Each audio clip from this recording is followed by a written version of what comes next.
2 সপ্তাহেও কাটেনি এলপি গ্যাসের সংকট। আজও দোকানে দোকানে ঘুরে সিলিন্ডার পাননি ক্রেতারা। যা মিলছে তাও কিনতে হচ্ছে বাড়তি দামে।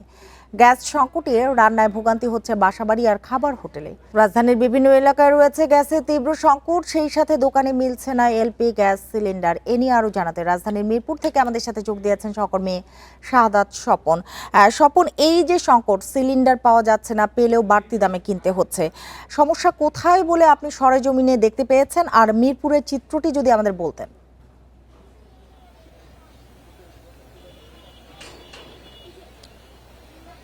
সিমি, আপনি খুব ভালো প্রশ্ন করেছেন। আমি সকাল থেকেই এই বিষয়টি জানার চেষ্টা করছিলাম, একেবারে তৃণমূল থেকে শুরু করে, অর্থাৎ রাজধানীবাসীর যারা ক্ষুদ্র ব্যবসায়ী আছে বা গৃহস্থালিতে যারা গ্যাস ব্যবহার করেন তাদের সাথে কথা বলা থেকে শুরু করে আমি এই মুহূর্তে যেখানে দাঁড়িয়ে আছি এটি মিরপুর এলাকার সবচেয়ে বড় ডিস্ট্রিবিউটর বা ডিলার যাদের বলা হয়, অর্থাৎ যারা কোম্পানি থেকে সরাসরি গ্যাস সিলিন্ডার নিয়ে আসেন বা গ্যাস নিয়ে আসেন, সেই জায়গাটিতে দাঁড়িয়ে আছি। মিরপুরের সবচেয়ে বড় ডিলারের অন্যতম একজন প্রধান ডিলারের এখানে আমি দাঁড়িয়ে আছি। তো আমি এর আগে ক্ষুদ্র যারা পাড়া মহল্লায় যারা গ্যাস ডিস্ট্রিবিউশনে জড়িত আছেন, অর্থাৎ ছোট ছোট রিটেইলার যারা, তাদের সাথেও কথা বলেছি এবং ভোক্তাদের সাথেও কথা বলেছি। সবকিছু মিলে যতটুকু মনে হচ্ছে আসলে এখানে যে চেইনে যে একটা প্রভাব পড়েছে, অর্থাৎ সরবরাহ চেইনটা যে কলাপস করেছে বা এটা একটা ঝুঁকির মুখে পড়েছে বা বাধাপ্রাপ্ত হয়েছে, এখানে একজন আরেকজনের উপর দোষ চাপাচ্ছে। যেমন ক্রেতারা বলছে যে রিটেলাররা তাদের কাছ থেকে অযৌক্তিক কারণে বেশি দাম নিয়ে নিচ্ছে, অর্থাৎ তাদেরকে যখন তারা বলছে যে গ্যাস আছে, তারা বলছে যে না, গ্যাস নাই। কিন্তু গ্যাস তারা পায় ঠিকই, 1306 টাকা যেটি সরকার নির্ধারিত, সেটি যখন তারা 2300 টাকা 2400 টাকা পর্যন্ত তাদের দিতে সম্মত হয়, তখন কিন্তু তারা ঠিকই গ্যাস পায়। এখানে কিন্তু ক্রেতাদের একটা সন্দেহ আছে যে থাকার পরও তাদের কাছ থেকে কৌশলে বেশি টাকা নেওয়া হচ্ছে।